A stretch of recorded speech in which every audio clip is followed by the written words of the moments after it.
Nike okulup jatkanda gusul daarat жок bolsa nike ötө bereби дейт. Никенин шарттарынан эмес гусул менен же болбосо daarat менен болуу никенин шарттары эмес. Никенин шарттары мусулман болуш керек, экөө келимени айтыш керек. Эми ушул жерде проблема да. Гусулу жок болсо келимени кантип айтат да?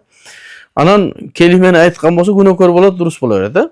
Анан эми Аллах Тааланын сөзүн айтып атат да, айтачы. Ла илаха иллаллах. Аллах лафзын, Аллах Тааланын сөзүн оозуна алган дурус эмес. Куран окуган дурус эмес, арам болуп эсептелинет.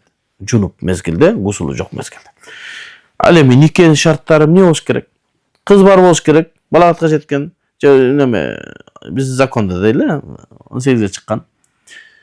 Бала болуш керек, ата-энеси уруксат бериш керек, күбөлөр болуш керек, молдо болуш керек. Бул уруксат мен кабыл алдым деген, бул сунуш кылыш керек, бул кабыл алса болду, бул нике.